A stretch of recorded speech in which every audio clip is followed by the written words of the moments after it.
বিসমিল্লাহির রহমানির রহিম। আসসালামু আলাইকুম।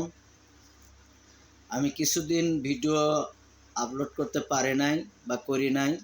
আমার কিছু আত্মীয় স্বজন বা এলাকার লোকজন নিষেধ করেছিল এসব ভিডিও না করার জন্য। তো এখন আবার না করে পারলাম না। নির্বাচনের আগে 7 ফেব্রুয়ারি লাস্ট ভিডিও দিছিলাম, আর অপেক্ষা ছিলাম 12 ফেব্রুয়ারি নির্বাচন এবং বগুড়া 6-এর উপনির্বাচন পর্যন্ত নমিনেশন দেওয়া পর্যন্ত। তবে দলের এখনকার নেতাকর্মীরা হয়তো আমাকে চিনবেন না বা আমার এই ভিডিও দেখে অনেকে খারাপ মন্তব্য করবেন না, এটা হলো আমার অনুরোধ। আমি জনাব তারেক রহমান, দেশের নতুন প্রধানমন্ত্রী এবং দলের চেয়ারপারসন,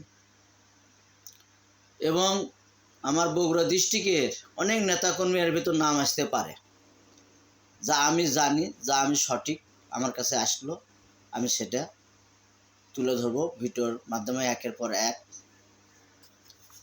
বগুড়া 6 উপনির্বাচনের নমিনেশনটা এমন লোকের হাতে দিয়ে বগুড়াবাসীকে কলঙ্কিত করলো, এটা হলো আমার 1 নম্বর কথা। যে এজাউল করিম বাদশা গ্রিন এস্টেট চিনত না, সেই গ্রিন এস্টেটের 3 তলা থেকে তারেক রহমান পাশা লাঠি দিয়ে আমার কাছ থেকে লাঠি নিয়ে যখন পাশায় বাড়ি দিল, সিঁড়ি দিয়ে 3 উল্টান খায়া পাশিয়ে টপ খায়া ড্রেনের মধ্যে পড়ে কাপড় চোপড় স্যান্ডেল ফেলে তুয়ে দৌড় দিয়ে চলে গেল, বহিষ্কার হলো। এবং তাই অ্যাডভোকেট জহুরুল ইসলামের সাথে সাইকেল মার্কা নির্বাচন করবে, যা হারিয়ে যাওয়ার পর থেকেই লালু এমপি গুরু মানে, তারপর লালু এমপির মাধ্যমে যতবার সে পৌরসভার চেয়ারম্যান হলো। লালু এমপির বিশাল অবদান, এই অবদান এটা ভোলার নাই, রাতে রাত নাই, দিনের দিন নাই। সে যে কোনো দায়িত্ব পেলে পাগল হয়ে যায়, সে পাগলের মতন খাটে, পরিশ্রম করে, এটা বলার কিছু নেই।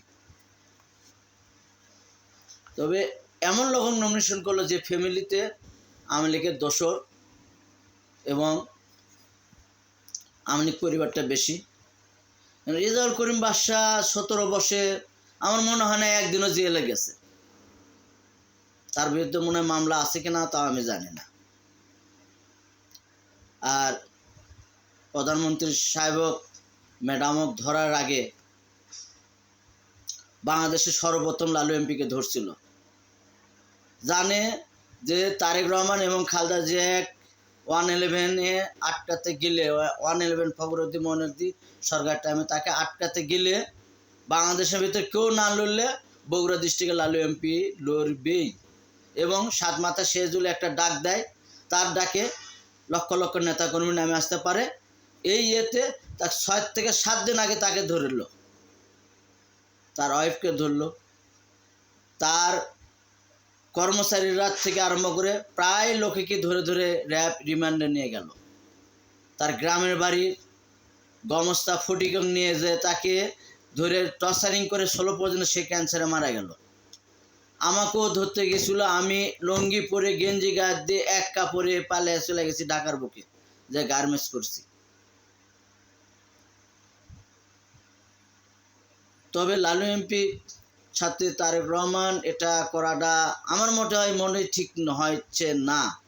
যদি তাকে দলের তার প্রয়োজন না হলে তাকে বলে দেন, স্পষ্টভাবে বলে দেন যে আপনি দলের পিছে আপনার বাপের সম্পত্তি বিক্রি করে আমার দলের পিছে আর খরচ করা লাগবে না, আমরা এখন নিজের পায়ের উপরে দাঁড়াইছি, এটা বলে দেন।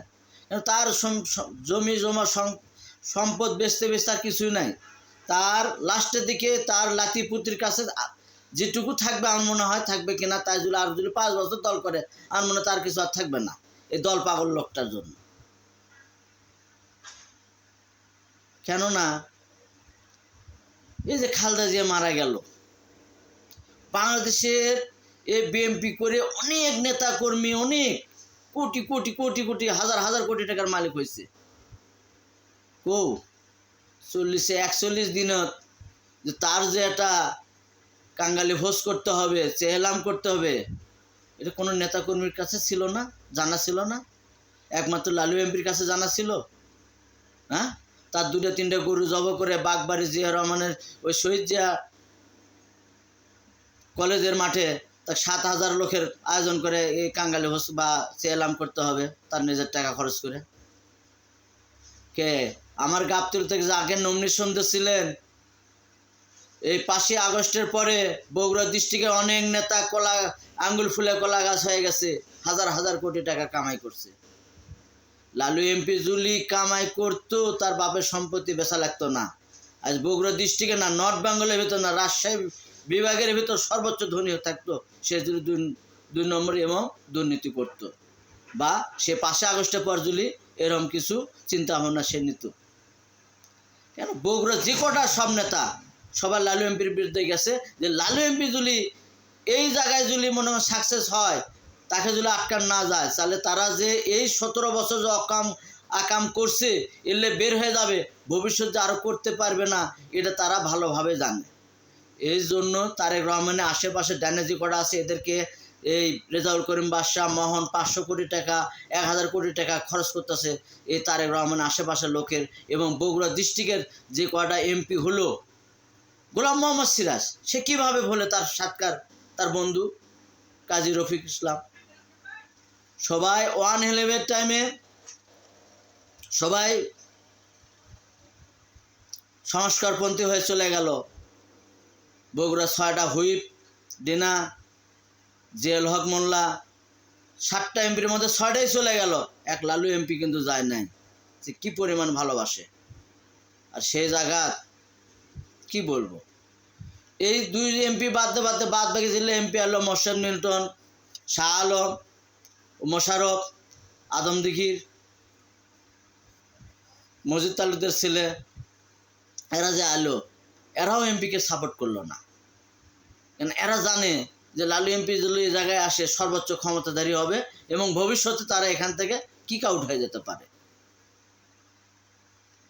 এটা তারেক রহমান, যেখানে বগুড়া ডিস্ট্রিক্টের 90% লোক লালু এমপিকে ভালোবাসে এবং লালু এমপিকে চায়, সে জায়গায় লালু এমপির টাকা নাই দলের দেওয়ার জন্য বা আপনাকে দেওয়ার জন্য বা আপনার আশেপাশের লোক দেওয়ার জন্য, এই জন্য কি নমিনেশন পেল না? লালু এমপির ভালোবাসা এত নগণ্য হয়ে গেল। হ্যাঁ, আপনি যখন বগুড়া ডিস্ট্রিক্টে যখন সফর করতেন, যখন গ্রিন স্টেট চম্পামালে ঢুকতেন, আমার পেতে গুঁতো দিতেন, আমার ভুঁড়িতে এভাবে চিমটি কাটতেন, যখন যাওয়ার টাইমে পিঠে থাপা দিতেন। আমি সে আশা, আমি ছোট মানুষ, মূর্খ মানুষ, আপনি জ্ঞান দেওয়ার মতন আমার অভিজ্ঞতা নাই। তবে আপনি নিরপেক্ষ তদন্ত করেন, আপনার দলের লোকের বাইরে এনজিওর মাধ্যমে বা প্রশাসনের মাধ্যমে হোক, আপনি নিরপেক্ষ তদন্ত করেন। লালু এমপি যদি 1 টাকা যদি দুর্নীতি ঘুষের মধ্যে থাকতো, তাহলে তার বাপের সম্পদ বেচা লাগতো না। যাই হোক, ভিডিও বড় হচ্ছে, পরবর্তীতে পর্যায়ক্রমে আরও ভিডিও আসবে। বগুড়ার প্রতিটা নেতা কর্মীর কী কী অবদান, কীভাবে টাকা কামাই করলো, কার কী অবদান, এগুলো সব আসবে। যারা 17 বছর আওয়ামী লীগের সাথে লেজু করে হাট ঘাট মামলা মোকদ্দমা কোর্ট কাছারি করে হাজার হাজার টাকা কামাই করলো, তারা এখন এই টাকা ব্যয় আপনার কাছের লোকের কাছে টাকার বিনিময়ে তারা আজকে মনে করেন আপনার নমিনেশন তারা পায়, তারা ইয়ে করে, বুক ফুলে চলে। হ্যাঁ, এটা মানার মতো না, এটা সাধারণ মানুষের এটা মানার মতো না। দলের ত্যাগী নেতাদের কর্মীদেরকে মূল্যায়ন না করলে আওয়ামী লীগ যেভাবে পতন হয়েছে, এভাবে আপনার দলের লোকজনের কথা কান শুনে আপনি এভাবে আগায়েন না। এটা আমি অনুরোধ করতেছি, ছোট্ট একটা মানুষ, আমি দলের কোনো পজিশন বা দলের কোনো নেতাকর্মী না, আমরা দলের নেতারই পিছনে কর্মী, পিছনে খেজমতকারী। একটা ছবির সিনেমার নায়ক নায়িকার নাম হয়, কিন্তু পরিচালকের নাম কিন্তু আসে না, পরিচালকের কিন্তু আসে না, ঠেস আসে না। ঠিক আছে, আমরা পিছনকার হলে পরিচালক, আমরা পিছন থেকে খেদমত করছি দলের, 14-15 বছর বেকারদের চলে আসছে, একটা চাকরির আশাও করে চাকরি পাই নাই, পাওয়ার কিছু নাই। 111-এর সময় 28 লগি বইটার আমার মতন আশরাফের এই মাথার 11টা সিলাই আছে, অথচ আমি দলের কোনো নেতা বা কর্মী না, কিন্তু আমরা পিছনকার কর্মী, আমরা আপনাদের খেদমতের কর্মী ছিলাম। ঠিক আছে, যাই হোক, সবাই ভুল টুল মাফ করে দিবেন, ভিডিও আরও আসবে। সবাই ইয়া করবে।